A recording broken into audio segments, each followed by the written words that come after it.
بسم اللہ الرحمن الرحیم۔ السلام علیکم۔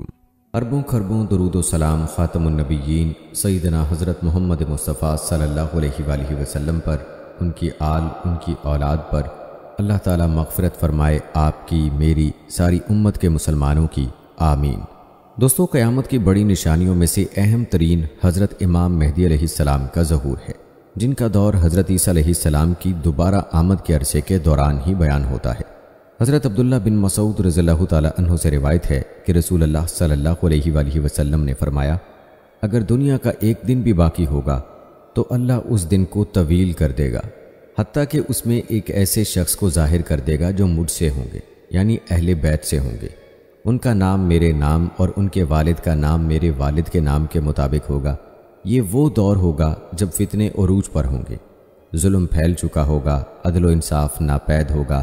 یہی شخصیت حکم الہی سے ظاہر ہوگی، جس کا واحد مقصد برباد ہوتی امت کی اصلاح ہوگی، اور وہ مختلف مارکوں کی قیادت بھی فرمائیں گے، حاکم وقت بھی ہوں گے۔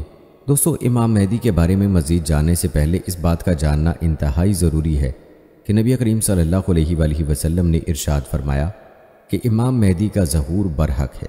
جس نے دجال کی خبر کو جھٹلایا اس نے کفر کیا، اور جس نے حضرت امام مہدی علیہ السلام کی خبر کو جھٹلایا اس نے بھی کفر کیا۔ امام مہدی علیہ السلام کے ظہور کا وقت بہت قریب ہے۔ اگر تعلیمات نبوی پر غور فرمائیں تو ان کی جو نشانیاں بتائی گئی ہیں ان سے پتہ چلتا ہے کہ امام مہدی کا ظہور اب زیادہ دور نہیں ہے۔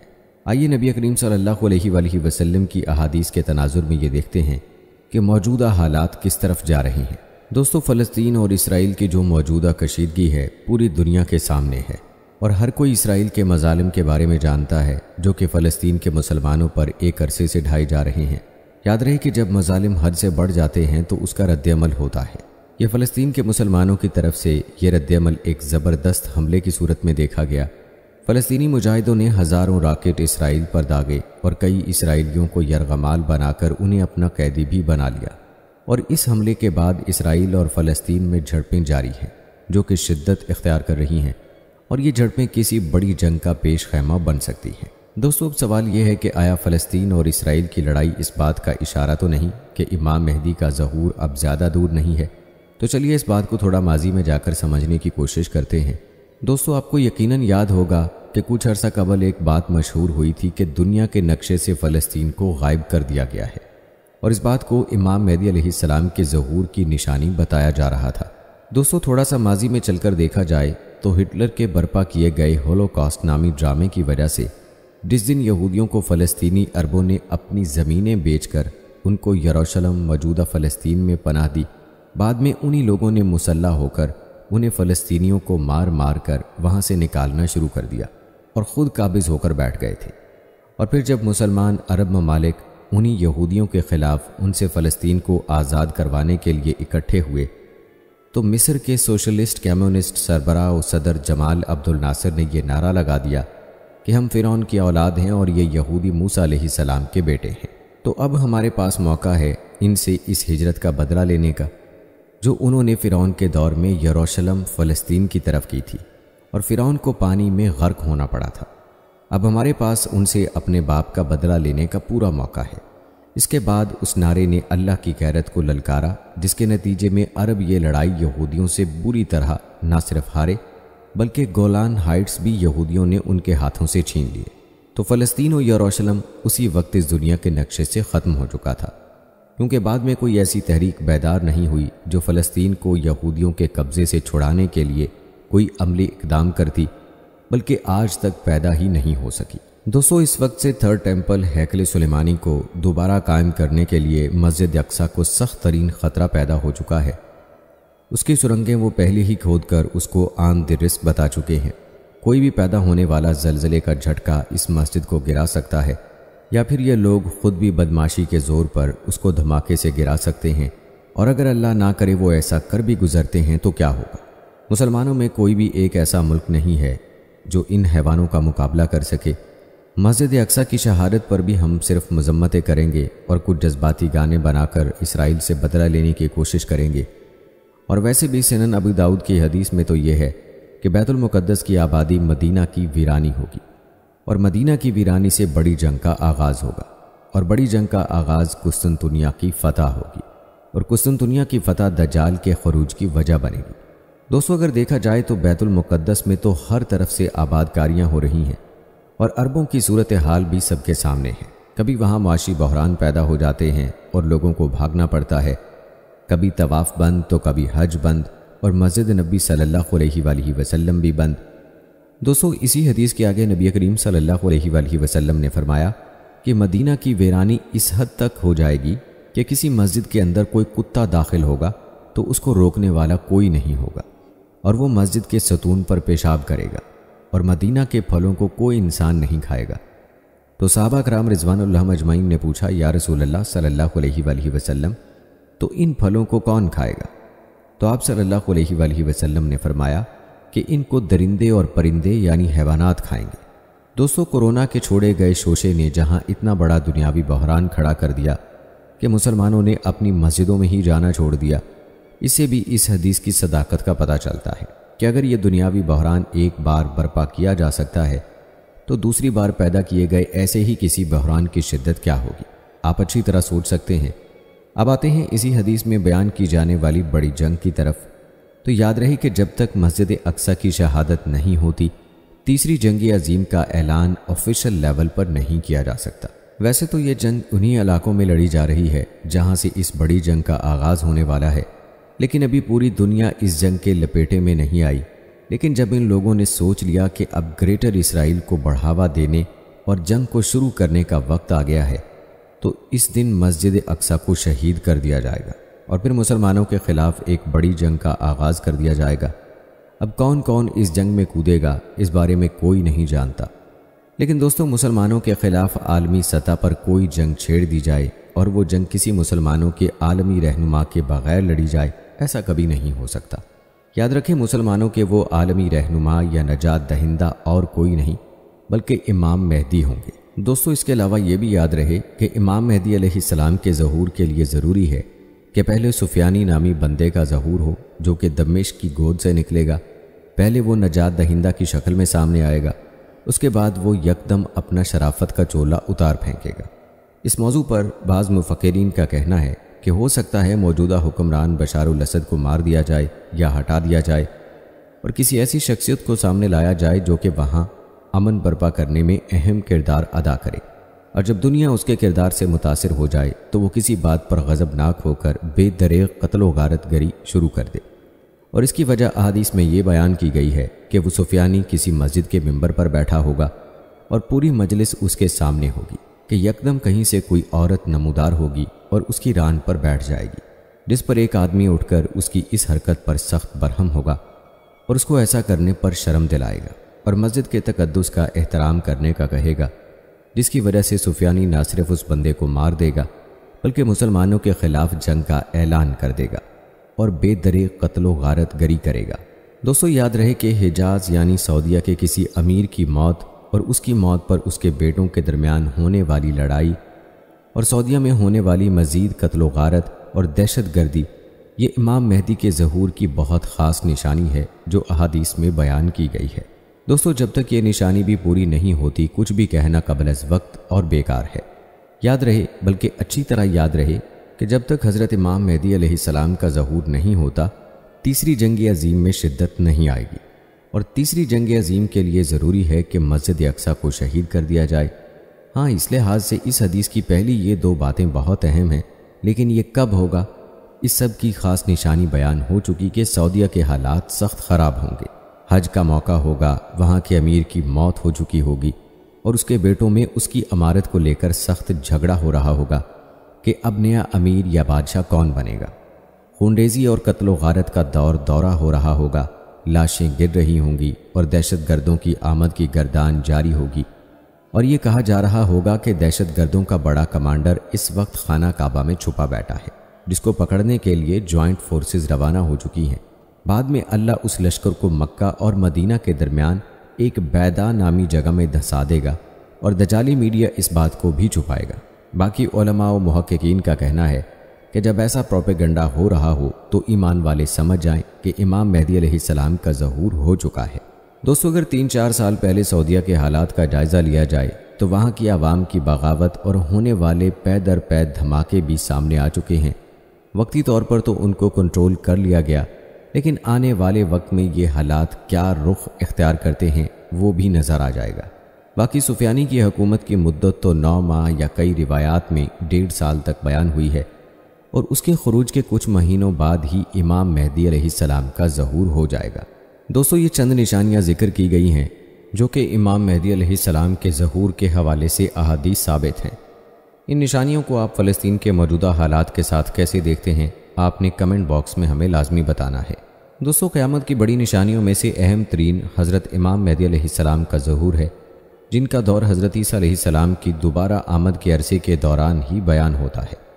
حضرت عبداللہ بن مسعود رضی اللہ تعالی عنہ سے روایت ہے کہ رسول اللہ صلی اللہ علیہ وآلہ وسلم نے فرمایا، اگر دنیا کا ایک دن بھی باقی ہوگا تو اللہ اس دن کو طویل کر دے گا، حتیٰ کہ اس میں ایک ایسے شخص کو ظاہر کر دے گا جو مجھ سے ہوں گے، یعنی اہل بیت سے ہوں گے۔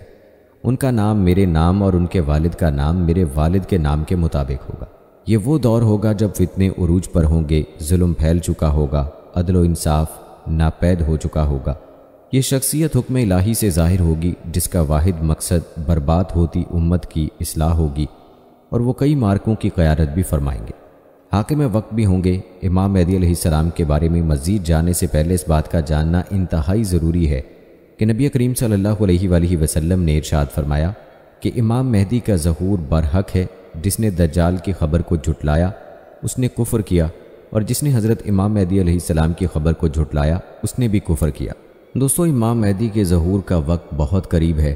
اگر تعلیمات نبی پر غور فرمائیں تو ان کی جو نشانیاں بتائی گئی ہیں ان سے پتہ چلتا ہے کہ ان کا نام محمد اور باپ کا نام عبداللہ ہوگا، اور جب ان کی عمر 40 سال ہوگی تو یہ ظاہر ہوں گے۔ مدینہ منورہ ان کی جائے پیدائش ہوگی، حضرت فاطمہ رضی اللہ تعالی عنہا کی نسل سے ہوں گے۔ اور جہاں تک سوال ہے کہ ان کا ظہور ہو چکا ہے یا ہونے والا ہے، تو اس حوالے سے ڈاکٹر اسرار احمد کہا کرتے تھے کہ وہ پیدا ہو چکے ہیں مگر وہ ابھی ظاہر نہیں ہوئے۔ قرآن و شواہد کے مطابق سعودی حکومت اور شیطانی طاقتیں ان کی آمد روکنے کے لیے ہر ممکن کوشش کر رہی ہیں، مگر رب کے حکم کو بھلا کون روک سکتا ہے۔ دوستو، بات کرتے ہیں حضرت امام مہدی علیہ السلام کی ان ظاہری نشانیوں کے بارے میں جن سے ان کو آسانی سے پہچانا جا سکتا ہے۔ دوستو، امام مہدی علیہ السلام کے نام و نسب کے سلسلے میں مستند روایات سے یہ بات ثابت ہے کہ ان کا نام حضور اکرم صلی اللہ علیہ وآلہ وسلم کے نام کے مشابہ ہوگا، اور ان کے والد کا نام حضور صلی اللہ علیہ وآلہ وسلم کے والد کے نام کے مشابہ ہوگا۔ اور چونکہ نبی اکرم صلی اللہ علیہ وآلہ وسلم کے 2 نام قرآن پاک میں بیان کیے گئے ہیں، محمد اور احمد، اس لیے کہا جا سکتا ہے کہ حضرت مہدی علیہ السلام کا نام محمد بن عبداللہ یا احمد بن عبداللہ ہوگا۔ حضرت مہدی حضرت حسن رضی اللہ تعالی عنہ کی اولاد سے ہوں گے یا حضرت حسین رضی اللہ تعالی عنہ کی اولاد سے، اس بارے میں اختلاف ہے، اور یہ بھی ممکن ہے کہ وہ دونوں کی نسبت جمع کیے ہوئے ہوں گے۔ اور اس میں ایک ظاہر ترین بات یہ معلوم ہوتی ہے کہ وہ والد کی طرف سے حسنی ہوں گے اور والدہ کی طرف سے حسینی ہوں گے۔ آپ کا مشہور لقب مہدی اور غیر مشہور لقب جابر، جبیرہ سے نہ کہ جبر سے، اور کنیت ایک قول کے مطابق ابو القاسم ہوگی۔ نعیم بن حماد نے اپنی کتاب الفتن میں حضرت علی رضی اللہ تعالی عنہ کی طرف منسوب کرتے ہوئے بیان کیا ہے، حضرت مہدی علیہ السلام کی ولادت باسعادت مدینہ منورہ میں ہوگی۔ حضرت علی کرم اللہ وجہ سے منقول ہے کہ امام مہدی کی داڑھی گھنی ہوگی، بڑی سیاہ آنکھوں والے ہوں گے، اگلے 2 دانت انتہائی سفید ہوں گے، چہرے پر تل کا نشان ہوگا، لمبی ستواں ناک والے ہوں گے، کندھے پر حضور صلی اللہ علیہ وآلہ وسلم کی علامت ہوگی۔ خروج کے وقت ان کے پاس حضور اکرم صلی اللہ علیہ وآلہ وسلم کا چوکور سیاہ ریشمی روئیں دار جھنڈا ہوگا، جس میں ایسی روحانی بندش ہوگی کہ جس کی وجہ سے وہ حضور صلی اللہ علیہ وآلہ وسلم کے وصال سے لے کر ظہور مہدی تک کبھی نہ پھیلایا جا سکا ہوگا۔ اللہ تعالیٰ 3000 فرشتوں کے ذریعے ان کی مدد فرمائیں گے جو ان کے مخالفین کے چہروں اور کولوں پر مارتے ہوں گے۔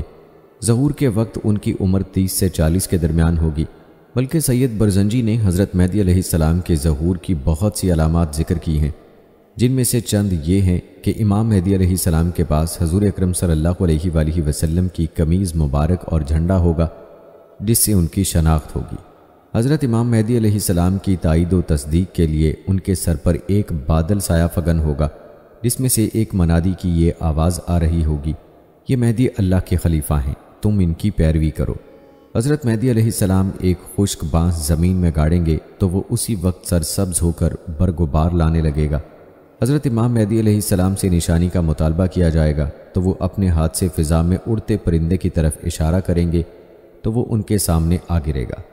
حضرت امام مہدی علیہ السلام سے لڑنے کے لیے ایک لشکر روانہ ہوگا۔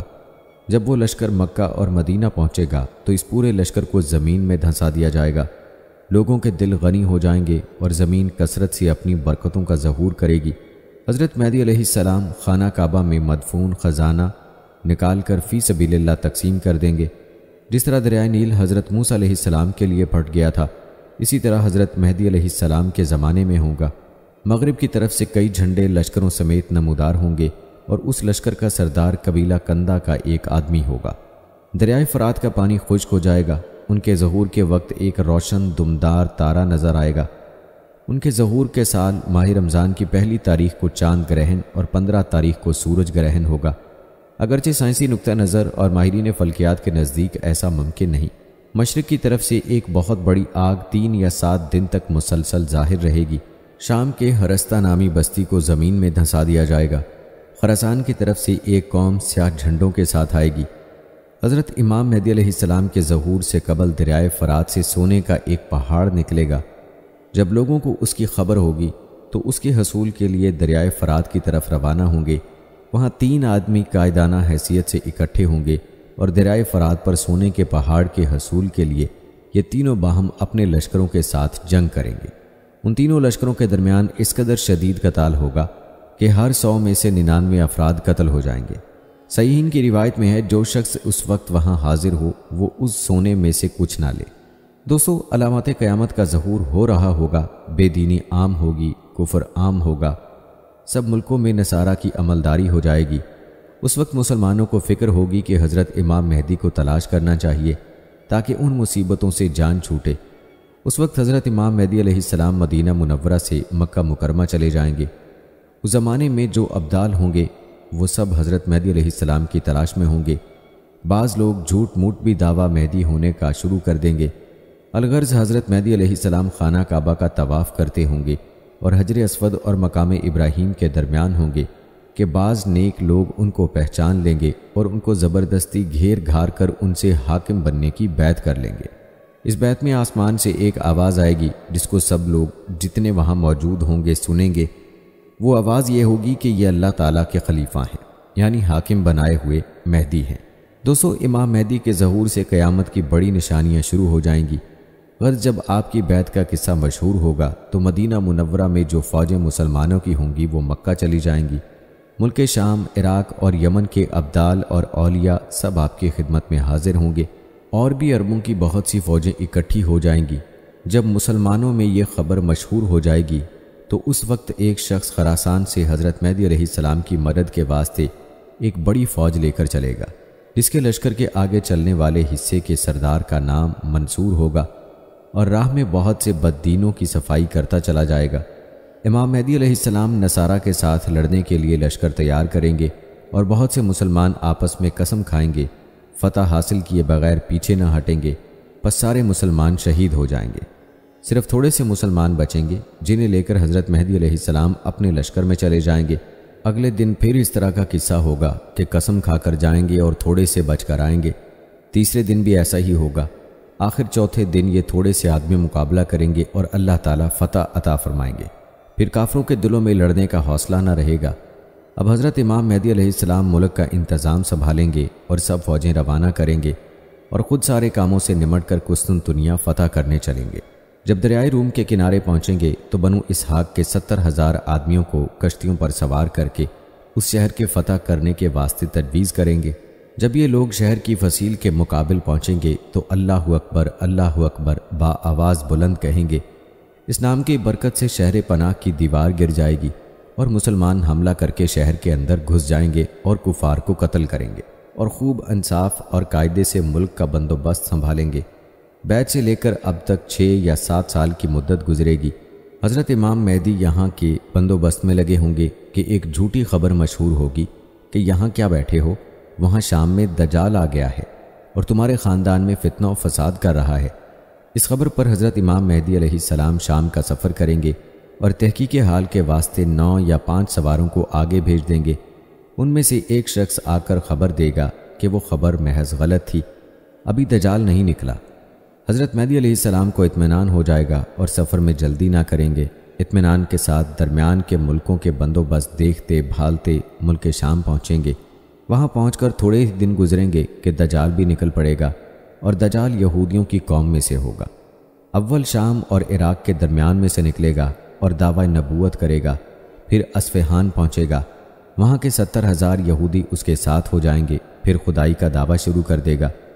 اس طرح بہت سے ملکوں پر گزرتا ہوا یمن کی سرحد تک پہنچے گا، اور ہر جگہ سے بہت سے بد دین اس کے ساتھ ہوتے چلے جائیں گے، یہاں تک کہ مکہ معظمہ کے قریب آ کر ٹھہرے گا، لیکن فرشتوں کی حفاظت کی وجہ سے شہر کے اندر داخل نہ ہو سکے گا۔ پھر وہاں سے مدینہ کا ارادہ کرے گا، وہاں بھی فرشتوں کے پہرے کی وجہ سے اندر داخل نہ ہو سکے گا۔ مدینہ میں 3 بار زلزلہ آئے گا، جتنے آدمی دین میں سست اور کمزور ہوں گے سب زلزلے کے ڈر سے باہر نکل کھڑے ہوں گے اور دجال کے پھندے میں پھنس جائیں گے۔ اس وقت مدینہ میں کوئی بزرگ ہوں گے جو دجال سے خوب بحث کریں گے۔ دجال جھنجھلا کر ان کو قتل کر دے گا اور پھر زندہ کر کے پوچھے گا کہ اب تو میرے خدا ہونے کے قائل ہوتے ہو؟ وہ فرمائیں گے اب تو یقین ہو گیا کہ تو دجال ہے۔ وہ پھر ان کو مارنا چاہے گا مگر اس کا ان پر کچھ بس نہ چلے گا اور ان پر کوئی چیز اثر نہ کرے گی۔ وہاں سے دجال ملک شام پہنچے گا۔ جب دمشق کے قریب ہوگا تو حضرت امام مہدی علیہ السلام وہاں پہلے سے پہنچ چکے ہوں گے اور لڑائی کی تیاری میں مشغول ہوں گے کہ عصر کا وقت آ جائے گا۔ مؤذن اذان دے گا اور لوگ نماز کی تیاری میں ہوں گے کہ اچانک حضرت عیسیٰ علیہ السلام 2 فرشتوں کے کندھوں پر ہاتھ رکھے ہوئے آسمان سے اترتے نظر آئیں گے اور جامع مسجد کے مشرق کی طرف والے مینار پر آ کر ٹھہریں گے۔ وہاں سے زینہ لگا کر نیچے تشریف لائیں گے، یعنی سیڑھی لگا کر نیچے آئیں گے، اور کان دجال کو قتل کرنے کے لیے حضرت عیسیٰ علیہ السلام کو اللہ نازل کرے گا۔ اور حضرت مہدی علیہ السلام کے 2 سال حضرت عیسیٰ علیہ السلام کی میت میں گزریں گے، اور 49 برس کی عمر میں امام مہدی علیہ السلام کا وصال ہوگا، اور حضرت امام مہدی علیہ السلام کا انتقال اپنی طبعی موت سے ہوگا۔ ان کی نماز جنازہ حضرت عیسیٰ علیہ السلام پڑھائیں گے اور بیت المقدس میں دفن کریں گے۔ بلکہ ظہور امام مہدی سے پہلے ایک عام علامت ابن حجر ہاشمی یوں بیان فرماتے ہیں کہ ان کی آمد سے پہلے ایک ستارہ جو روشنی دیتا ہوگا وہ مشرق کی جانب سے نمودار ہوگا، یعنی کہ امام جعفر سے یہ روایت ہے جنہوں نے فرمایا امام آخر کے آنے سے پہلے ماہ سفر میں ایک ستارہ نظر آئے گا جس کا نام ارکا بالشفا ہوگا۔ یہ تب بھی نظر آیا تھا جب طوفان نوح کا آغاز ہوا تھا، اور تب بھی ظاہر ہوا تھا جب حضرت ابراہیم علیہ السلام کو آگ میں ڈالا گیا تھا، تب بھی ظاہر ہوا تھا جب فرعون اپنے لشکر سمیت غرق ہو رہا تھا۔ آخری بار یہ 1986 میں نظر آیا تھا، اب 2061 میں دوبارہ ظاہر ہوگا۔ 1986 میں یعنی 1406 ہجری میں یہ ستارہ زمین کے پاس سے اس طرح گزرا تھا کہ اس نے مشرق سے مغرب کی جانب سفر کیا تھا، اور یہ 1981 اور 1982 میں نظر آتے چاند اور سورج گرہنوں کے بعد ہوا تھا۔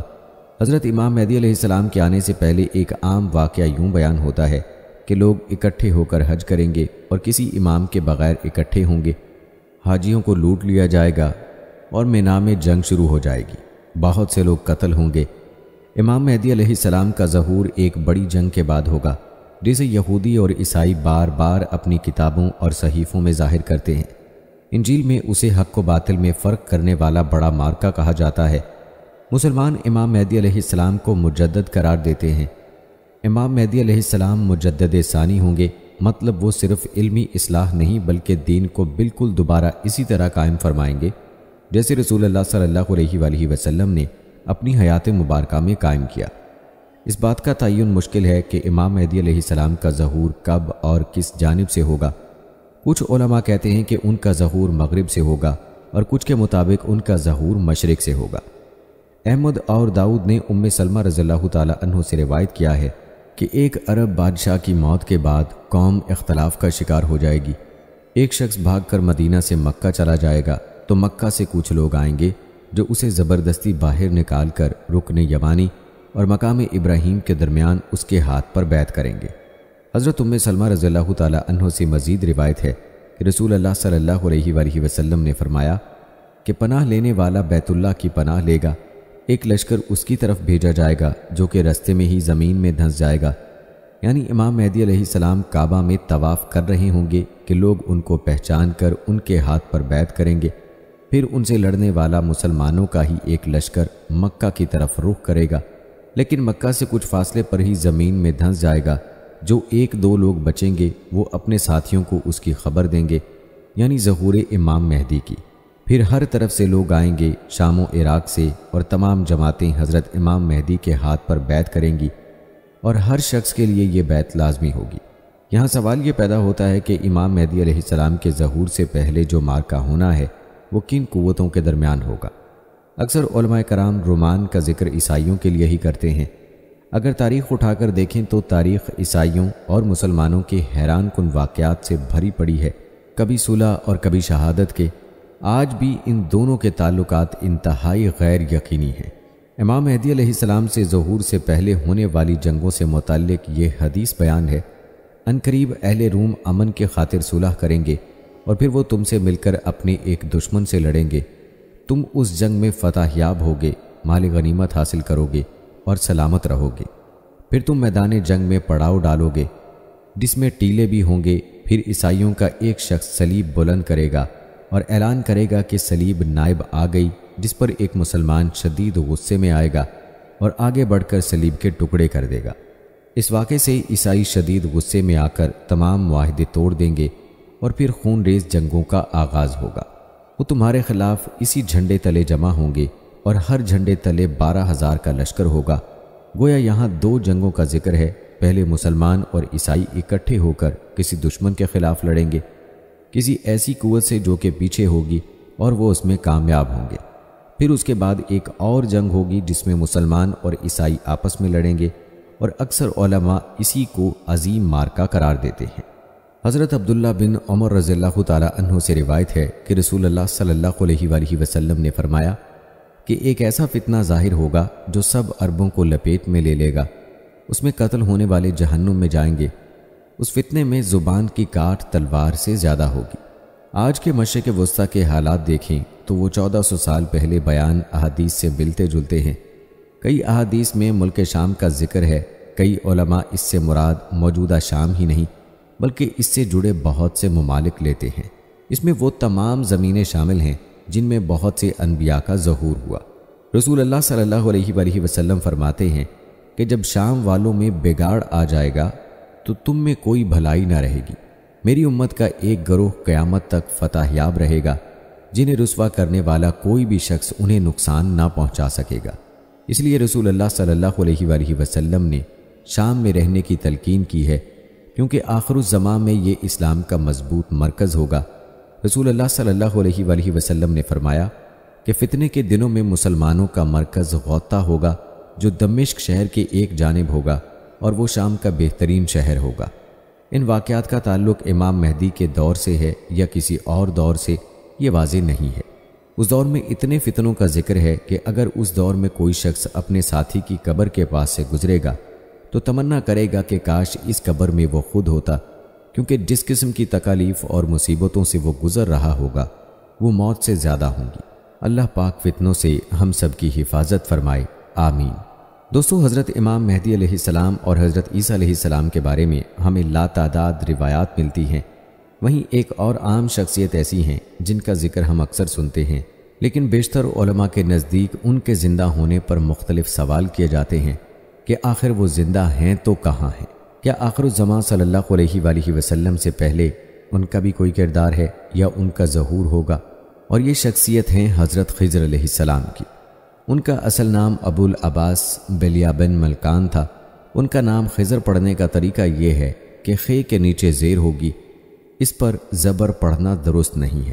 بعض کے نزدیک حضرت خضر کے نام اور نسب کے بارے میں 10 سے زیادہ اقوال ہیں۔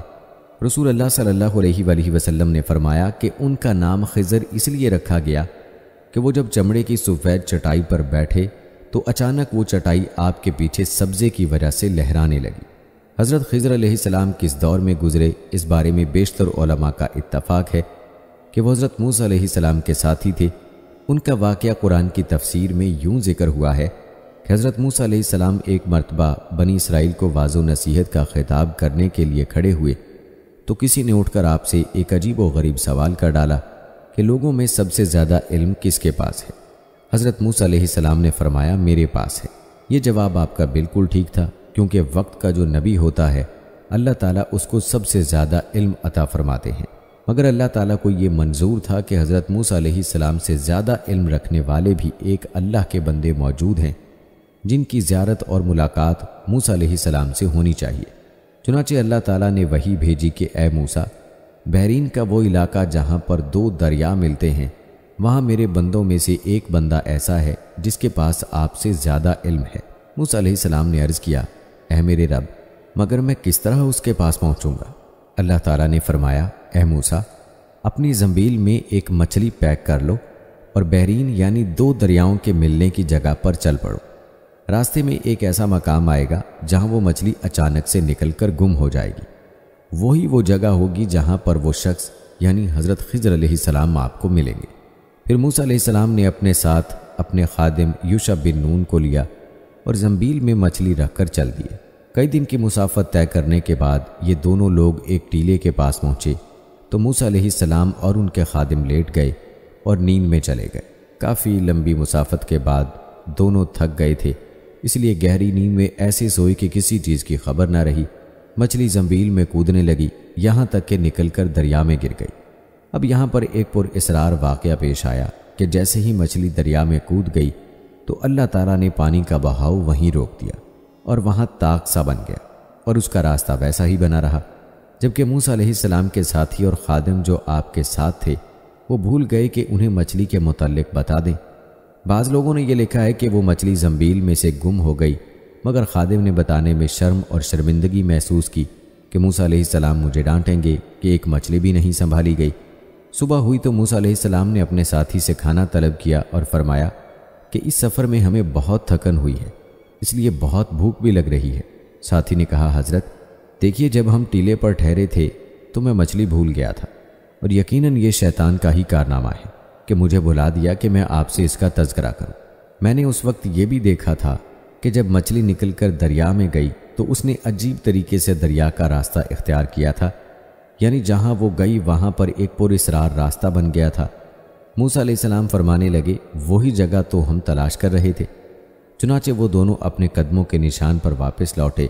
وہ دونوں اپنے قدموں کے نشانات پر چلتے چلتے اس چٹان کے پاس پہنچے تو ایک آدمی کو دیکھا کہ وہ چادر سے اپنے آپ کو ڈھانکے ہوئے ہے۔ حضرت موسیٰ علیہ السلام نے انہیں سلام کیا۔ انہوں نے فرمایا اس زمین میں سلام کہاں؟ موسیٰ علیہ السلام نے فرمایا میں زمین میں موسیٰ ہوں۔ انہوں نے پوچھا اچھا تم بنی اسرائیل والے موسیٰ ہو؟ آپ علیہ السلام نے فرمایا ہاں۔ دوستو، یہ چادر میں لپٹے ہوئے سادگی منش اور پر اسرار شخص حضرت خضر علیہ السلام تھے، جن کا علم دیکھنے کے لیے موسیٰ علیہ السلام اتنا دور سے سفر کر کے تشریف لائے تھے۔ حضرت خضر علیہ السلام نے فرمایا اے موسیٰ، تمہارے پاس اللہ کا دیا ہوا ایک علم ہے جسے میں نہیں جانتا، اور میرے پاس بھی اللہ کا عطا کردہ ایک علم ہے جسے آپ نہیں جانتے۔ حضرت موسیٰ علیہ السلام نے فرمایا کہ میں آپ کے پیچھے چلتا ہوں کہ آپ میری رہنمائی فرماتے ہوئے مجھے وہ بات سکھائیں جو اللہ تعالیٰ نے آپ کو سکھائی، اور مجھے وہ علم کا کرشمہ دکھائیں جو آپ کے پاس موجود ہے۔ جب حضرت خضر علیہ السلام نے فرمایا نہیں موسیٰ، آپ ہمارے ساتھ صبر نہیں کر سکیں گے، اور اس چیز پر کیسے صبر کر سکیں گے جو آپ کو سمجھ میں نہ آئے، یعنی میرا ایسا علم ہے کہ آپ کی سمجھ میں نہیں آئے گا اور آپ صبر نہ کر سکیں گے، بار بار پوچھیں گے کہ یہ کیا ہے۔ حضرت موسیٰ علیہ السلام نے فرمایا اگر آپ مجھے موقع دے دیں تو ان قریب آپ مجھے صبر کرنے والا پائیں گے، اور میں آپ کی حکم عدولی نہیں کروں گا، خاموشی سے آپ کے ساتھ چلتا رہوں گا۔ حضرت خضر علیہ السلام نے فرمایا اگر میری پیروی کرنا ہی چاہتے ہو تو جب تک کوئی بات میں خود نہ بیان کروں آپ مجھ سے مت پوچھیے گا۔ حضرت موسیٰ علیہ السلام نے فرمایا ٹھیک ہے۔ پھر حضرت موسیٰ علیہ السلام اور حضرت خضر علیہ السلام دونوں ساحل پر چل رہے تھے کہ ایک کشتی ان کے پاس سے گزری۔ انہوں نے کہا کہ ہمیں بھی سوار کر لو۔ انہوں نے خضر علیہ السلام کو پہچان لیا اور بغیر کرائے کے دونوں کو بٹھا لیا۔ حضرت خضر علیہ السلام نے اس کشتی کا تختہ اکھاڑ دیا۔ حضرت موسیٰ علیہ السلام فوراً بول پڑے کہ آپ نے کشتی کو توڑ دیا تاکہ اس کشتی والے غرق ہو جائیں، آپ نے بڑا عجیب کام کیا ہے۔ حضرت خضر علیہ السلام نے فرمایا اے موسیٰ، کیا میں نے تمہیں نہیں کہا تھا کہ تم میرے ساتھ رہ کر خاموش نہیں رہ سکو گے؟ حضرت موسیٰ علیہ السلام نے فرمایا جو بات میں بھول گیا ہوں آپ اس پر میرا مواخذہ نہ کریں اور مجھے تنگی میں نہ ڈالیں، میں نے بھول کر آپ سے سوال کر لیا۔ پھر وہ کشتی پر سے اتر کر ابھی ساحل پر چل رہے تھے کہ ایک معصوم سا بچہ دوسرے بچوں کے ساتھ کھیل رہا تھا۔ حضرت خضر علیہ السلام نے اس معصوم بچے کا سر پکڑا اور اسے ہاتھ سے جھٹکا دے کر ایک لمحے میں قتل کر ڈالا۔ اب تو موسیٰ علیہ السلام کہنے لگے، یہ پہلے سے بھی عجیب کام ہے کہ آپ نے ایک بے گناہ اور معصوم بچے کو قتل کر دیا، آپ نے بڑی بیجا حرکت کی۔ خضر علیہ السلام کہنے لگے، میں نے کہا تھا کہ آپ میرے ساتھ صبر نہیں کر سکتے۔ راوی کہتے ہیں کہ یہ پہلی بات سے زیادہ تعجب خیز تھی۔ موسیٰ علیہ السلام کہنے لگے کہ اگر اس کے بعد بھی میں آپ سے کسی چیز کے بارے میں سوال کروں تو آپ مجھے ساتھ نہ رکھیے گا۔ پھر وہ دونوں چلے یہاں تک کہ ایک بستی کے پاس سے گزرے اور ان سے کھانے کے لیے کچھ مانگا تو انہوں نے ان کی مہمانی کرنے سے انکار کر دیا۔ اتنے میں وہاں انہیں ایک دیوار ملی جو گرنے کے قریب تھی، تو حضرت خضر علیہ السلام نے اس دیوار کو سیدھا کھڑا کر دیا۔ حضرت موسیٰ علیہ السلام کہنے لگے کہ ہم ان لوگوں کے پاس آئے تو انہوں نے ہماری ضیافت تک نہیں کی اور ہمیں کھانا کھلانے سے بھی انکار کر دیا۔ اگر آپ چاہتے تو اس کام کی اجرت لے سکتے تھے۔ حضرت خضر علیہ السلام نے فرمایا، خلاف توقع آپ نے پھر سوال کر دیا۔ آپ کہہ چکے ہیں کہ اب اگر آپ نے بے صبری کا مظاہرہ کیا اور سوال کر ڈالا تو آپ کو جدا کر دیا جائے گا۔ بس اب یہ وقت ہماری اور آپ کی جدائی کا ہے۔ میں آپ کو ان چیزوں کی حقیقت بتا دیتا ہوں جن پر آپ صبر نہیں کر سکے اور آپ فوراً سوال کر بیٹھے تھے۔ اور حضرت خضر علیہ السلام حضرت موسیٰ علیہ السلام کا کپڑا پکڑ کر فرمایا کہ میں اب آپ کو ان کاموں کا راز بتاتا ہوں کہ جن پر تم صبر نہ کر سکے۔ دوستو، یہ جوابات اور وجوہات بڑی ہی پر لطف ہیں۔ پہلی بات کا جواب یہ ہے کہ جو کشتی میں نے توڑ دی تھی وہ کشتی تو ان مسکینوں کی تھی کہ جو سمندر میں مزدوری کرتے تھے، اور ان کے آگے ایک بادشاہ تھا جو ظلماً کشتیوں کو چھین لیتا تھا۔ تو میں نے چاہا کہ میں اس کشتی کو عیب دار کر دوں، تو جب کشتی چھیننے والا آیا تو اس نے کشتی کو عیب دار سمجھ کر چھوڑ دیا اور وہ کشتی آگے بڑھ گئی، اور کشتی والوں نے ایک لکڑی لگا کر اسے بعد میں درست کر لیا۔ دوسری وجہ سنیے کہ وہ لڑکا جسے میں نے قتل کیا ہے فطرتاً کافر تھا۔ اس کے ماں باپ اس سے بڑا پیار کرتے تھے، تو جب وہ بڑا ہوا تو وہ اپنے ماں باپ کو بھی سرکشی میں پھنسا دیتا، تو ہم نے چاہا کہ اللہ تعالیٰ ان کو اس لڑکے کے بدلے میں دوسرا لڑکا عطا فرما دے جو کہ اس سے بہتر ہو۔ اور تیسری بات جس پر آپ بہت حیران ہوئے تھے کہ وہ دیوار جسے میں نے درست کیا وہ 2 یتیم لڑکوں کی تھی جس کے نیچے خزانہ تھا، تو اسی لیے اللہ تعالیٰ کی منشا یہ تھی کہ وہ دیوار ابھی نہ گرے، بلکہ جب یہ یتیم لڑکے بڑی عمر کو پہنچ جائیں تو پھر وہ خزانہ نکال لیں تاکہ وہ خزانہ ضائع ہونے سے بچ جائے۔ لیکن دوستو، کیا حضرت خضر علیہ السلام فرشتے تھے، ولی تھے یا نبی تھے؟ اس بارے میں 3 اقوال ہیں۔ پہلا قول تو یہ کہ وہ فرشتے تھے جنہیں انسانی صورت دے کر دنیا میں بھیجا گیا۔ امام نووی اور ابن کثیر دونوں اس دعوے کو سختی سے رد کرتے ہیں، جبکہ صوفیہ کی ایک جماعت کا عقیدہ یہ ہے کہ حضرت خضر ایک ولی تھے۔ حضرت بو علی بن ابن موسیٰ اور ابو بکر باری کا یہی عقیدہ ہے، اور سورہ کاف میں حضرت خضر اور حضرت موسیٰ علیہ السلام کا ذکر کردہ واقعہ اس عقیدے کی دلیل ہے کہ کئی افراد اپنے ذوق میں نعوذ باللہ ولی کو نبی یا صحابہ سے بڑا درجہ دے دیتے ہیں، اور ایسا ہی حکیم ترمذی نے اپنی کتاب ختم الاولیاء میں کیا، اور انہوں نے لکھا کہ اولیاء کرام کے آخر میں ایک ایسا ولی آئے گا جو صحابہ کرام سے افضل ہوگا۔ تو اس پر تمام مسلمانوں نے، تمام علماء نے شدید احتجاج کیا اور انہیں شہر سے باہر نکال دیا۔ ابن طیبہ نے کچھ صوفیہ کے باطل عقیدے یعنی یہ کہ ولی نبی سے افضل ہو سکتا ہے، اس کو انتہائی خوبصورت انداز میں رد کر دیا، اور وہ فرماتے ہیں کہ تمام مسلمانوں کا ماننا ہے کہ حضرت موسیٰ علیہ السلام حضرت خضر سے افضل ہیں، اور جس طرح خضر کو موسیٰ کو فوقیت دی گئی، کچھ علماء کا خیال ہے کہ وہ باطل ہے۔ حضرت خضر نبی نہیں، اور بنی اسرائیل کے انبیاء جنہوں نے تورات کی پیروی کی اور جن کا ذکر قرآن میں ہے، جیسا کہ حضرت داؤد علیہ السلام یا حضرت سلیمان علیہ السلام، وہ تمام حضرت خضر سے افضل ہیں۔ حضرت خضر چونکہ نبی نہیں، اس لیے صحابہ کرام بھی ان سے افضل ہیں۔ حضرت خضر کو ایسے مسائل کا علم تھا، ان کے پاس معلومات تھیں جن کا حضرت موسیٰ علیہ السلام کو علم نہیں تھا۔ یہ بات انہیں موسیٰ سے افضل نہیں کرتی، جس طرح ہدہد پرندے نے حضرت سلیمان علیہ السلام سے جب کہا، جس بارے میں مجھے علم ہے آپ کو نہیں، تو کیا اس مکالمے سے ہدہد پرندہ حضرت سلیمان علیہ السلام سے افضل قرار پایا؟ نہیں، ہرگز نہیں۔ اسی طرح وہ لوگ جو کھجوروں کی پیوند کاری میں زیادہ ماہر تھے مدینہ منورہ میں رسول اللہ صلی اللہ علیہ وآلہ وسلم سے زیادہ افضل قرار نہیں پا سکتے۔ زیادہ سے زیادہ یہ بات کی جا سکتی ہے کہ حضرت خضر کے پاس علم کش تھا، یعنی بہت زیادہ تھا، جو کہ نبوت کے اجزاء میں سے ایک ہے۔ علماء کا کہنا ہے کہ حضرت خضر نبی تھے، اور اگر ولی ہوتے تو موسیٰ علیہ السلام سے اس انداز میں مخاطب نہ ہوتے، چنانچہ وہ ایک پیغمبر تھے۔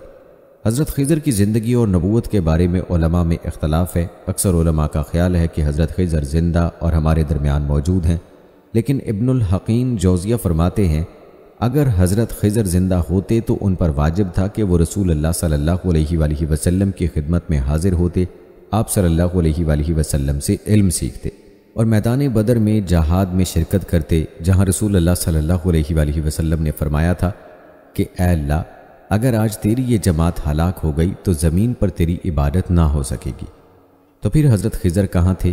جو میدان بدر میں تھے وہ 313 لوگ تھے، جن کے اپنے آباء و اجداد اور قبائل تک کے نام ہم جانتے ہیں، لیکن ان میں حضرت خضر نہیں تھے۔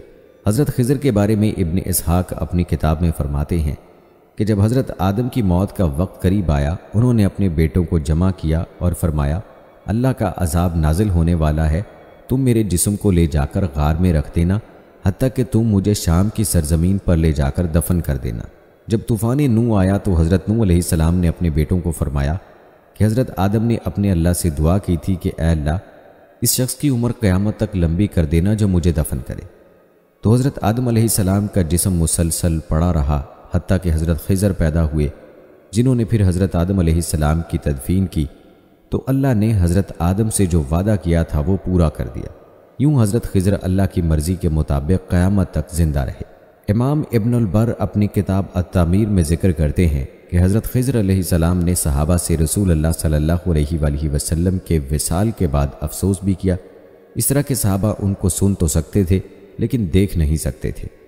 اور اسی دوران حضرت علی رضی اللہ تعالیٰ عنہ نے فرمایا کہ یہ بات کرنے والا شخص خضر ہے۔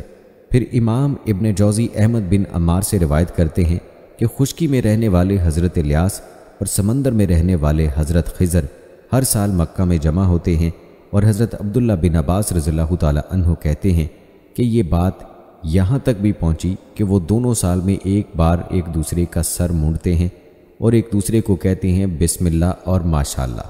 اسی طرح امام حنبل سے بھی روایت ہے کہ حضرت خضر اور حضرت الیاس رمضان المبارک میں بیت المقدس میں جا کر روزے رکھتے ہیں، اور دونوں ہر سال جمع ہوتے ہیں، ایک دوسرے سے ملاقات کرتے ہیں، اور جو علماء حضرت خضر کے زندہ ہونے کے قائل ہیں ان کی رسول اللہ صلی اللہ علیہ وآلہ وسلم سے ملاقات بھی بیان فرماتے ہیں۔ حضرت امام ابن علی فرماتے ہیں کہ ایک دن رسول اللہ صلی اللہ علیہ وآلہ وسلم مسجد میں تھے تو آپ صلی اللہ علیہ وآلہ وسلم نے ایک شخص کی آواز سنی جو کہہ رہا تھا کہ اے اللہ، تو نے مجھے جس بات سے ڈرایا اس نجات دینے والی بات پر میری مدد فرما۔ رسول اللہ صلی اللہ علیہ وآلہ وسلم نے یہ بات سن کر فرمایا کہ تو اس دعا کے ساتھ دوسری دعا کیوں نہیں ملاتا؟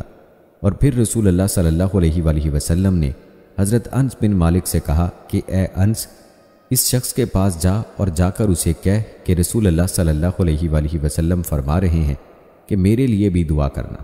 حضرت انس جب اس شخص کے پاس پہنچے تو بیان کرتے ہیں کہ اس شخص نے کہا اے انس، تو واپس جا کر رسول اللہ صلی اللہ علیہ وآلہ وسلم سے کہہ دے کہ جس طرح اللہ نے رمضان المبارک کو تمام مہینوں پر فضیلت دی ہے، اسی طرح آپ صلی اللہ علیہ وآلہ وسلم کی امت کو بھی تمام امتوں پر فضیلت دی ہے۔ اس پر لوگوں نے غور سے دیکھنا شروع کیا کہ بات کرنے والا شخص کون ہے، تو دیکھا کہ وہ حضرت خضر ہیں۔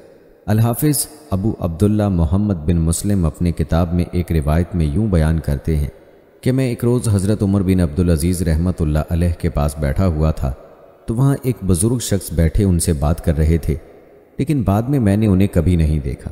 میں نے خلیفہ سے پوچھا کہ یا امیر المومنین، میں نے ایک بزرگ کو آپ سے بات کرتے دیکھا تھا، تو حضرت عمر نے فرمایا کہ وہ میرے بھائی خضر تھے۔ حافظ ابن عقاصر کے مطابق حضرت خضر حضرت آدم علیہ السلام کے سگے بیٹے ہیں، جبکہ علامہ ابن جوزی کے مطابق خضر مصر کے بادشاہ فرعون کے بیٹے ہیں، وہی فرعون جس کی جانب حضرت موسیٰ علیہ السلام کو بھیجا گیا تھا۔ حضرت خضر عام لوگوں کو نظر نہیں آتے تھے۔ یہ بات بھی بیان کی جاتی ہے کہ حضرت خضر علیہ السلام آبادی اور شہری علاقوں سے دور رہتے ہیں۔ وہ ایسے لوگوں کے درمیان ہیں جن کے احوال سے ہم عام لوگ واقف نہیں، دنیا انہیں نہیں جانتی، اور وہ ان کی رہنمائی فرماتے ہیں۔ حضرت ابو الرزاق بیان فرماتے ہیں کہ حضرت ابو سعید حیدری سے روایت ہے کہ ہمیں رسول اللہ صلی اللہ علیہ وآلہ وسلم نے ایک طویل حدیث بیان فرمائی، اور حدیث کے درمیان آپ نے فرمایا کہ دجال آئے گا اور مدینے کی حدود میں اس کا داخلہ حرام ہوگا۔ اس کی جانب ایک شخص بڑھ کر گواہی دے گا کہ تو ہی دجال ہے، جس کی خبر رسول اللہ صلی اللہ علیہ وآلہ وسلم نے ہمیں دی تھی۔ اس نے کہا دیکھو تو صحیح، اگر میں اس شخص کو قتل کر کے دوبارہ زندہ کر دوں تو کیا تم سارے لوگ مجھے مان جاؤ گے؟ وہ شخص دجال کے ہاتھوں قتل ہو جائے گا اور دجال اس کو دوبارہ زندہ کرے گا اور کہے گا کہ اب تو میرا ساتھ دو گے، جس پر وہ شخص کہے گا کہ آج اللہ کی قسم مجھے پورا یقین ہو گیا کہ تو ہی جھوٹا دجال ہے اور میں کسی صورت تجھے نہیں مانوں گا۔ اس وقت دجال غصے میں آ کے دوبارہ اس شخص کو قتل کرنے کی کوشش کرے گا، مگر اس بار وہ ناکام ہو جائے گا۔ آخر الزماں کے حتمی مارکوں کے درمیان مدینے کی حدود کے باہر دنیا کے سامنے ظاہر ہو کر دجال کو للکارنے والی یہ شخصیت حضرت خضر علیہ السلام ہے۔ لیکن صرف حضرت خضر علیہ السلام ہی نہیں، بلکہ متعدد علماء اور ایک پیغمبر کے بھی دنیا میں موجود ہونے کے دلائل موجود ہیں، جن کا ذکر قرآن مجید میں موجود ہے۔ قرآن میں ہے کہ بے شک الیاس پیغمبروں میں سے ہیں۔ یاد کرو جب انہوں نے اپنی قوم سے فرمایا کہ کیا تم نہیں ڈرتے اللہ سے، اور کیا تم بال کو پکارتے ہو اور سب سے بہتر پیدا کرنے والے کو چھوڑ دیتے ہو؟ اللہ ہی تمہارا اور تمہارے باپ دادوں کا پروردگار ہے۔ لیکن انہوں نے حضرت الیاس علیہ السلام کو جھٹلایا تو بے شک وہ لائے جائیں گے پکڑے ہوئے جہنم میں، بجز ان کے جو اللہ کے خاص بندے ہیں، اور ہم نے بعد کے بندوں میں الیاس کا ذکر باقی رکھا۔ الیاس پر سلام ہو، تو بے شک ہم نیکوکاروں کو اسی طرح بدلہ دیا کرتے ہیں، بے شک وہ مومن بندوں میں سے ہے۔ دوستو، ان آیات میں بال کا لفظ استعمال ہوا ہے۔ یہ مشرق میں آباد قوموں کا سب سے مقبول بت تھا۔ اس بت کی حفاظت کے لیے 400 بت تھے اور یہ 20 فٹ لمبا تھا اور خالص سونے کا بنا ہوا تھا۔ حضرت الیاس علیہ السلام کو جب حکم ہوا کہ اپنی قوم کو بت پرستی سے روکیں تو وہ اس علاقے میں گئے جو آج دنیا کے نقشے پر موجود نہیں ہے، لیکن اس جگہ اب لبنان کا شہر بال بخت کھنڈرات کی صورت میں موجود ہے۔ حضرت الیاس علیہ السلام نے قوم کو روکا، لیکن وہ اپنی قوم، اپنے بادشاہ اور ملکہ کی اطاعت کر رہی تھی۔ انہوں نے حضرت الیاس علیہ السلام کو رد کر دیا اور بادشاہ نے حکم دیا کہ جو بت کی پوجا نہیں کرے گا وہ قتل کر دیا جائے گا۔ قتل کے خوف سے جو لوگ ایمان لائے تھے وہ غار میں چھپ گئے۔ پھر جب لوگوں نے ان کے لیے غار میں کھانا پہنچانا شروع کیا تو ملکہ نے انہیں بھی قتل کر دیا۔ حضرت الیاس علیہ السلام نے بادشاہ سے مل کر اسے قائل کرنے کی کوشش کی، لیکن وہ نہیں مانا اور اس نے حضرت الیاس علیہ السلام کے قتل کی کوشش کی۔ حضرت الیاس روپوش ہو گئے اور قوم شدید قحط کا شکار ہو گئی اور بڑی تعداد میں ہلاکتیں ہوئیں۔ حضرت الیاس علیہ السلام دمشق میں جبل قابلیسین میں مقیم رہے اور وہ غار آج بھی موجود ہے جہاں آپ 10 سال مقیم رہے۔ 10 سال بعد آپ ظاہر ہوئے اور بادشاہ سے کہا کہ آپ مجھے بلائیں، اللہ کے حکم سے بارش ہو گئی۔ لیکن ملکہ زابین نے پھر بادشاہ سے اختلاف کیا اور مسلمانوں کو قتل کر دیا اور حضرت الیاس علیہ السلام کو ملک چھوڑنے کا حکم دیا۔ الیاس علیہ السلام بال بخت شہر چھوڑ کر کوہ حرف کی جانب چلے گئے اور چلتے رہے یہاں تک کہ آپ کا سفر جنگل میں مکمل ہوا۔ کچھ علماء کے مطابق حضرت الیاس علیہ السلام کا انتقال اسی درخت کے نیچے ہوا تھا جہاں آپ سوئے تھے، اور وہ شہر بال بخت میں مدفون ہے۔ حضرت کعب رضی اللہ تعالیٰ عنہ فرماتے ہیں کہ اس وقت 4 انبیاء کرام علیہ السلام زندہ ہیں، حضرت الیاس علیہ السلام اور حضرت خضر علیہ السلام زمین پر، اور حضرت عیسیٰ علیہ السلام کے ساتھ ایک اور پیغمبر آسمان پر موجود ہیں۔ کچھ روایات کے مطابق حضرت الیاس علیہ السلام اور حضرت خضر علیہ السلام ہر سال رمضان المبارک میں بیت المقدس میں اکٹھے ہوتے ہیں، حج بھی کرتے ہیں اور زمزم کا ایک گھونٹ بھی پیتے ہیں جو اگلے سال تک ان کے لیے کافی ہوتا ہے۔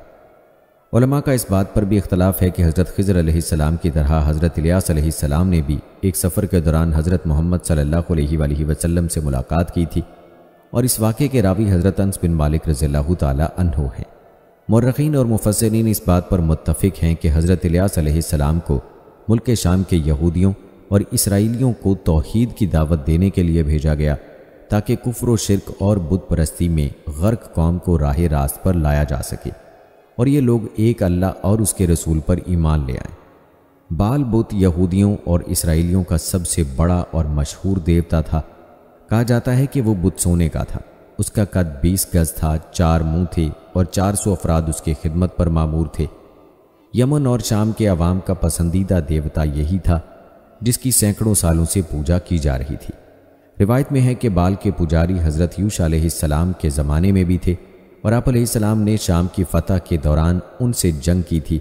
سال کے مخصوص مہینوں میں اس دیوتا کے گرد میلے لگتے، منتیں مانی جاتی، سونے چاندی کے نذرانے چڑھائے جاتے، طرح طرح کی خوشبوؤں کی دھونی دی جاتی، اس کی قربان گاہ میں جانوروں کو قربان کیا جاتا اور خاص خاص مواقع پر انسانوں کی بھینٹ بھی چڑھائی جاتی تھی۔ عبرانی اور سامی زبانوں میں بال کے معنی آقا، پروردگار، مالک اور سردار کے ہیں، اسی لیے عرب کے خواتین بھی اپنے شوہروں کو بال کہتی تھیں۔ حجاز کا مشہور بت حبل بھی بال ہی کی ایک شکل تھا۔ قرآن مجید میں ارشاد باری تعالیٰ ہے، اور الیاس علیہ السلام بھی پیغمبروں میں سے تھے، جب انہوں نے اپنی قوم سے کہا کہ تم ڈرتے کیوں نہیں؟ کیا تم بال کو پکارتے اور اسے پوجتے ہو اور سب سے بہتر پیدا کرنے والے کو چھوڑ دیتے ہو، یعنی اللہ کو جو تمہارا اور تمہارے اگلے باپ دادا کا پروردگار ہے؟ تو ان لوگوں نے ان کو جھٹلا دیا، سو وہ دوزخ میں حاضر کیے جائیں گے۔ ہاں، اللہ کے خاص بندے مبتلا عذاب نہیں ہوں گے۔ اور ہم نے بعد کے لوگوں میں الیاس علیہ السلام کا ذکر باقی رکھا۔ الیاس علیہ السلام پر سلام ہو۔ بلا شبہ ہم نیکوکاروں کو ایسا ہی بدلہ دیتے ہیں، بے شک وہ ہمارے مومن بندوں میں سے تھے۔ حضرت الیاس علیہ السلام نے ملک شام کے سب سے مشہور شہر بالبک کو رشد و ہدایت کا مرکز بنایا۔ اس کی بڑی وجہ یہ تھی کہ بال دیوتا کا بت اسی شہر میں تھا اور یہ بت پرستی، ستارہ پرستی اور کفر و شرک کا سب سے بڑا اور قدیم مرکز تھا۔ اس شہر کا نام بالبک بھی اسی بت بال کے نام سے منسوب تھا۔ چنانچہ یہ حضرت الیاس علیہ السلام نے اس کفرستان سے واعظ و نصیحت کا آغاز کیا۔ آج بالبک لبنان کا قدیم ترین شہر ہے۔ اس کے کھنڈرات آج بھی اس کی عظمت اور شان و شوکت کے مظہر ہیں۔ سطح سمندر سے 1150 میٹر بلند یہ شہر ملکہ بلقیس کو بطور حق مہر دیا گیا تھا اور یہاں قصر سلیمان بھی تھا۔ یونانیوں نے اسے شہر آفتاب یا مدینۃ الشمس کا نام دیا، بلکہ رومی عہد میں اس شہر کی بڑی اہمیت تھی اور رومی حکمراں اگسٹس نے اسے اپنی نو آبادی بنا لیا تھا۔ 1154 عیسوی 549 ہجری میں نور الدین زنگی رحمہ اللہ نے اسے فتح کیا۔ 1170 عیسوی میں ایک زلزلے کی وجہ سے یہ شہر تباہ ہو گیا، مگر پھر نئے سرے سے آباد ہوا۔ یہیں حضرت الیاس علیہ السلام کا مزار ہے۔ حضرت الیاس علیہ السلام کے حالات و واقعات اور قوم کے ساتھ ان کی کشمکش کی تفسیر مظہری میں علامہ بغوی رحمہ اللہ علیہ اور دیگر تفاسیر میں حضرت وہب بن منبع رحمۃ اللہ علیہ اور حضرت کعب الاحبار رحمۃ اللہ علیہ وغیرہ کے حوالے سے بیان کی گئی ہے، جو اکثر اسرائیلی روایات سے ماخوذ ہے۔ ان تمام روایات سے خلاصے کے طور پر جو قدر مشترک نکلتی ہیں، حضرت الیاس علیہ السلام نے اسرائیل کے بادشاہ اخیب اور اس کی رعایا کو بال نامی بت کی پرستش سے روکا اور انہیں توحید کی دعوت دی، مگر 1-2 افراد کے سوا کسی نے آپ علیہ السلام کی بات نہیں مانی، بلکہ آپ علیہ السلام کو طرح طرح سے پریشان کرنے لگے، یہاں تک کہ اخیب اور اس کی بیوی ایزبل نے آپ علیہ السلام کو شہید کرنے کے بھی منصوبے بنائے، جس پر آپ علیہ السلام نے ایک دور افتادہ غار میں پناہ لی اور عرصہ دراز تک وہیں مقیم رہے۔ بعد ازاں آپ علیہ السلام نے دعا فرمائی کہ اسرائیل کے لوگ قحط سالی کا شکار ہو جائیں، تاکہ اس قحط کو دور کرنے کے لیے آپ علیہ السلام ان کو معجزات دکھائیں تو شاید وہ ایمان لے آئیں۔ چنانچہ انہیں شدید قحط میں مبتلا کر دیا گیا۔ اس کے بعد حضرت الیاس علیہ السلام اللہ تعالیٰ کے حکم سے اخیب سے ملے اور اس سے کہا کہ یہ عذاب اللہ تعالیٰ کی نافرمانی کی وجہ سے ہے، اور اگر تم اب بھی باز آ جاؤ تو یہ عذاب دور ہو سکتا ہے۔ میری سچائی کے امتحان کا بھی یہ بہترین موقع ہے۔ تم کہتے ہو کہ اسرائیل میں تمہارے معبود بال کے 450 نبی ہیں، تو ایک دن ان سب کو میرے سامنے جمع کر لو، وہ بال کے نام پر قربانی پیش کریں اور میں اللہ کے نام پر قربانی پیش کروں گا، جس کی قربانی کو آسمانی آگ آ کر بھسم کر دے گی، اس کا دین سچا ہوگا۔ سب نے اس تجویز کو خوشی خوشی مان لیا۔ چنانچہ کوہ کرمل کے مقام پر یہ اجتماع ہوا۔ بال کے جھوٹے نبیوں نے اپنی قربانی پیش کی اور صبح سے دوپہر تک بال سے التجائیں کرتے رہے، مگر کوئی جواب نہ آیا۔ اس کے بعد حضرت الیاس علیہ السلام نے اپنی قربانی پیش کی۔ اس پر آسمان سے آگ نازل ہوئی، جس نے حضرت الیاس علیہ السلام کی قربانی کو جلا کر بھسم کر دیا۔ یہ دیکھ کر بہت سے لوگ سجدے میں گر گئے، کیونکہ ان پر حق واضح ہو گیا تھا۔ لیکن بال کے جھوٹے نبی اب بھی نہ مانے۔ اس طرح بادشاہ کی بیوی ایزبل بھی حضرت الیاس علیہ السلام پر ایمان لانے کی بجائے الٹی ان کی جان کی دشمن ہو گئی۔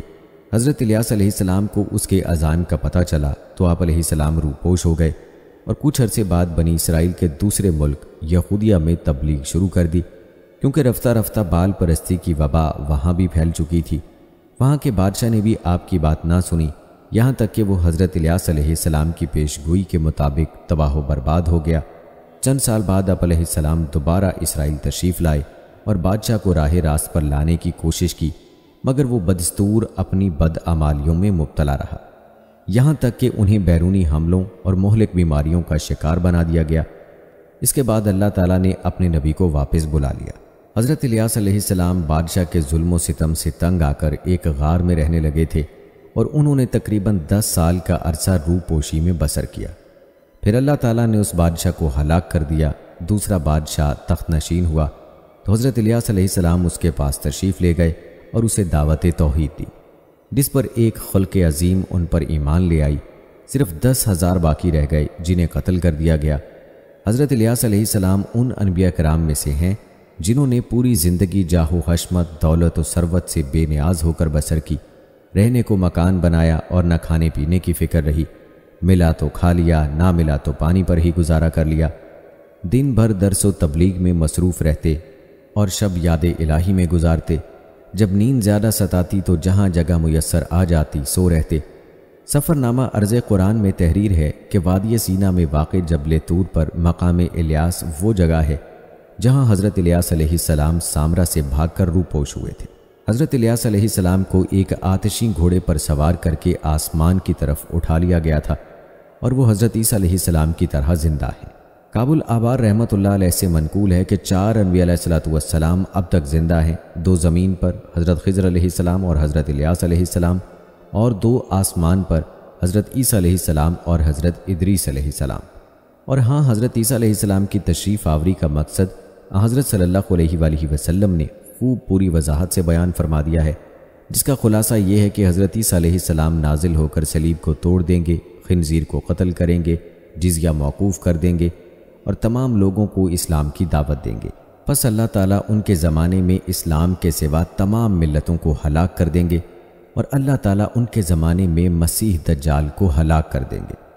روئے زمین پر امن و امان کا دورہ ہوگا، شیر اونٹوں کے ساتھ، چیتے گائے بیلوں کے ساتھ اور بھیڑ بکریوں کے ساتھ چرتے پھریں گے۔ حضرت عیسیٰ علیہ السلام زمین پر 40 برس ٹھہریں گے، پھر ان کی وفات ہو جائے گی۔ مسلمان ان کی نماز جنازہ پڑھیں گے اور ان کو دفن کر دیں گے۔ یاجوج ماجوج اور دجال دونوں کا زمانہ الگ الگ ہوگا۔ دجال کا ظہور حضرت مہدی علیہ السلام کے زمانے میں ہوگا اور حضرت عیسیٰ علیہ السلام اس کو باب لد پر قتل کریں گے، اور یاجوج ماجوج کا خروج حضرت عیسیٰ علیہ السلام کی موجودگی، حضرت مہدی علیہ السلام کے وصال اور دجال کے ہلاک ہونے کے بعد ہوگا، اور حضرت عیسیٰ علیہ السلام کی بد دعا سے ہلاک کر دیے جائیں گے۔ دوستو، یہاں یہ بھی جان لیجئے کہ حضرت عیسیٰ علیہ السلام کے دنیا سے رخصت ہونے کے 200 سال بعد، یعنی عیسائیت کے ابتدائی دور میں، رومی شہنشاہ دقیانوس کے زمانے میں حتمی فیصلہ کر لیا گیا کہ بت پرستی اور شرک کو ایک بار پھر بحال کر دیا جائے گا اور ہر حال میں عیسائیت کو کچل دیا جائے گا۔ اسی دوران بادشاہ کو خبر ملتی ہے کہ چند نوجوانوں نے دوبارہ عیسائیت قبول کر لی ہے۔ وہ شدید غصے میں آ کر ان نوجوانوں کو دربار میں بلاتا ہے اور سخت ترین سزا دینے سے پہلے ایک موقع اور دیتا ہے۔ چند روز سوچنے کے لیے اور کہتا ہے، خوب غور کر لو اور واپس آ کر اپنے گناہوں کی معافی مانگ لو۔ دربار سے نکلنے کے بعد نوجوان آپس میں مشورہ کرتے ہیں کہ کیا کریں، اور خاموشی سے کسی خفیہ مقام پر چلے جاتے ہیں تاکہ بادشاہ کے غضب سے محفوظ ہو کر عبادت کر سکیں۔ فیصلہ ہوتا ہے کہ چھپنے کی بہترین جگہ ایک غار ہے، اور جب وہ غار میں جاتے ہیں تو اللہ ان پر نیند طاری کر دیتا ہے اور وہ خواب میں کروٹیں لیتے ہیں۔ غار میں بہت کشادگی ہے اور بہت سے سوراخ ہیں جن میں سے تازہ ہوا اندر آتی ہے، لیکن دھوپ نہیں، صرف اتنی روشنی آتی ہے کہ غار میں بالکل اندھیرا نہ ہو۔ وہ نوجوان غار میں سوئی رہتے ہیں اور ان کا وفادار کتا غار کے دروازے پہ ایسے بیٹھا رہتا ہے کہ جنگل میں آنے والے لوگ کتے کو دیکھ کر غار کے قریب نہیں آتے۔ کئی سال گزر جاتے ہیں اور باہر دنیا بدل جاتی ہے، زمانہ بدلتا ہے، انقلاب آ جاتے ہیں اور شہری دوبارہ عیسائیت کی آغوش میں محفوظ ہو جاتے ہیں۔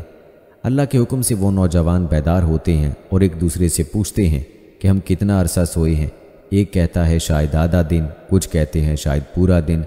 پھر فیصلہ کرتے ہیں کہ ایک نوجوان باہر جا کر کھانا لائے گا۔ ان نوجوانوں میں سے ایک بہت احتیاط کے ساتھ سکہ لے کر جب بازار پہنچتا ہے تو حیران ہو جاتا ہے کہ ایک نئی دنیا اس کے سامنے ہوتی ہے، نئے آدمی، نئی دکانیں، نیا بازار، نئے طور طریقے۔ ڈرتے ڈرتے وہ ایک دکان پر جا کر سامان لیتا ہے اور جب قدیم سکہ پیش کرتا ہے تو بات بازار میں پھیل جاتی ہے اور ہر طرف افراتفری پھیل جاتی ہے اور لوگ گروہوں کی شکل میں اس کے گرد جمع ہو جاتے ہیں اس کی زیارت کے لیے، اور لوگ ضد کر کے اس کے ساتھ غار کی طرف چل پڑتے ہیں تاکہ اس کے دوستوں کی زیارت کر سکیں۔ اہل غار جب اس ہجوم کو اپنی طرف آتا دیکھتے ہیں تو گھبرا جاتے ہیں کہ وہ پکڑے گئے ہیں اور یہ سپاہی ہیں جو ان کی طرف آ رہے ہیں، لیکن وہ ہجوم وہاں پہنچ کر بہت احترام کے ساتھ ان نوجوانوں کو اپنے ساتھ شہر لے کر آتا ہے۔ ان کے دلوں میں ان نوجوانوں کے لیے بہت احترام تھا کیونکہ ان نوجوانوں نے استحکامت سے عیسائیت چھوڑنے سے انکار کر دیا تھا۔ لوگ چاہتے تھے کہ وہ نوجوان لوگوں کی رہنمائی کریں اور حکومت سنبھال لیں، لیکن ان نوجوانوں نے انکار کر دیا اور واپس اسی غار میں جا کر عبادت شروع کر دی۔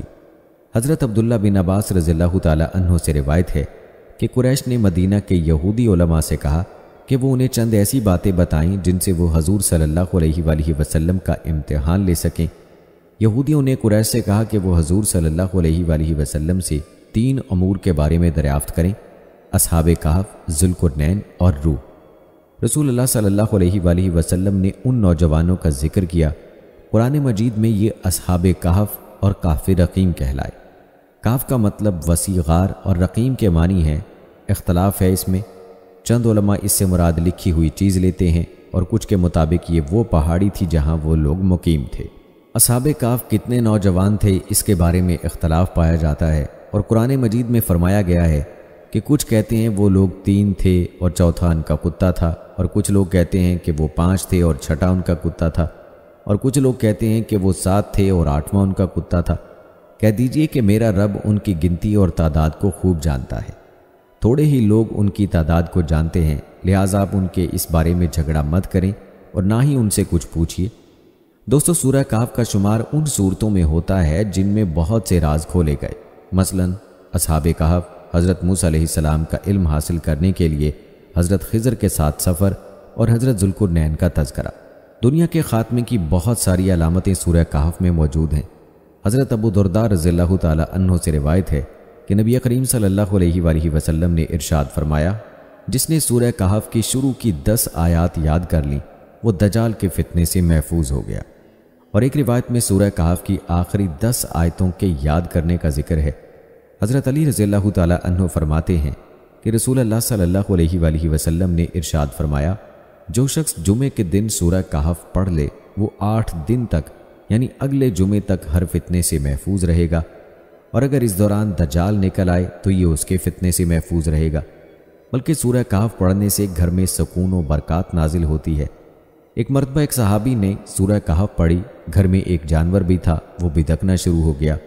انہوں نے غور سے دیکھا کہ کیا بات ہے، تو انہیں ایک بادل نظر آیا جس نے انہیں ڈھانپ رکھا تھا۔ صحابی نے اس موقع پر ذکر جب نبی کریم صلی اللہ علیہ وآلہ وسلم سے کیا تو آپ صلی اللہ علیہ وآلہ وسلم نے فرمایا، اسے پڑھا کرو، قرآن پڑھتے وقت سکینت نازل ہوتی ہے۔ سورہ کہف کی عظمت کا اس سے بھی اندازہ ہوتا ہے کہ یہ پوری سورت ایک ہی وقت میں نازل ہوئی تھی اور 70,000 فرشتے اس کے ساتھ آئے تھے۔ احادیث مبارکہ میں سورہ کہف کی بڑی فضیلت آئی ہے اور تلاوت کی بہت سی برکات مذکور ہیں۔ فتنہ دجال جس سے ہر نبی نے اپنی امت کو ڈرایا، اور نبی آخر الزماں احمد مجتبیٰ صلی اللہ علیہ وآلہ وسلم نے بھی اس فتنے سے پناہ مانگی اور اپنی امت کو اس فتنے سے پناہ مانگنے کی دعائیں سکھائیں۔ اس کے بارے میں حضرت ابو درداء رضی اللہ تعالی عنہ حضور اکرم صلی اللہ علیہ وآلہ وسلم سے روایت کرتے ہیں کہ آپ صلی اللہ علیہ وآلہ وسلم نے فرمایا، جس شخص نے سورہ کہف کی پہلی 10 آیتیں حفظ کر لیں وہ دجال کے فتنے سے محفوظ رہے گا۔ بلکہ علامہ ابن حجر رحمۃ اللہ علیہ نے اپنی کتاب میں سورہ کہف کی تلاوت کی برکت سے متعلق ایک واقعہ ذکر فرمایا ہے جس سے ان احادیث مبارکہ کی صداقت کا اظہار ہوتا ہے۔ یہ واقعہ نظر سے گزرا تو جی چاہا کہ آپ سب کے گوش گزار کیا جائے۔ علامہ ابن حجر رحمۃ اللہ علیہ فرماتے ہیں صفدر کے قاضی محمد بن عبد الرحمن عثمانی فرماتے ہیں کہ مجھے امیر سیف الدین بلبان الحسامی نے کہا کہ ایک روز میں صحرا کی جانب نکلا، کیا دیکھتا ہوں کہ ابن دقیق العید قبرستان میں ایک قبر پر کھڑے تلاوت قرآن اور دعا میں مشغول ہیں اور زارو کتار رو رہی ہیں۔ میں نے رونے کا سبب پوچھا تو کہنے لگے کہ یہ قبر والا میرے شاگردوں میں سے تھا، یہ میرے پاس قرآن پڑھتا تھا، اس کا انتقال ہو گیا، رات میں نے اس کو خواب میں دیکھا۔ میں نے اس کی حالت دریافت کی تو کہنے لگا کہ جب سے مجھے قبر میں رکھا تو میرے پاس ایک چت قبرہ کتا درندے کی مانند آیا اور مجھے ڈرانے لگا۔ میں اسے گھبرا گیا، کیا دیکھتا ہوں کہ اسی وقت ایک دراز قد خوبصورت شخص آیا اور اس نے کتے کو بھگا دیا، پھر میرے پاس آ کر بیٹھ گیا اور مجھے مانوس کرنے لگا۔ میں نے کہا کہ آپ کون ہیں؟ انہوں نے فرمایا کہ میں تیری سورہ کہف کی تلاوت کا ثواب ہوں جو تم جمعہ کے روز پابندی سے پڑھتے تھے۔ ہماری دعا ہے کہ اللہ تعالی ہمیں روزانہ قرآن پاک پڑھنے والا بنائے اور ہمیں اپنے ایمان کی حفاظت کرنے اور سیدھے راستے پر چلنے کی توفیق عطا فرمائے، اور اللہ تعالیٰ فلسطین کے مسلمانوں کی غائبانہ مدد فرمائے اور انہیں اپنی حفظ و امان میں رکھے، آمین ثم آمین۔ تو دوستو، یہ تھی ہماری آج کی ویڈیو۔ اس ویڈیو کے متعلق اپنی رائے کا اظہار کمنٹ باکس میں لازمی کیجیے گا۔ مجھے اپنی یادوں، باتوں اور دعاؤں میں رکھیے گا یاد۔ ملتے ہیں کل نئی ویڈیو کے ساتھ، تب تک کے لیے اجازت دیں۔ اللہ حافظ۔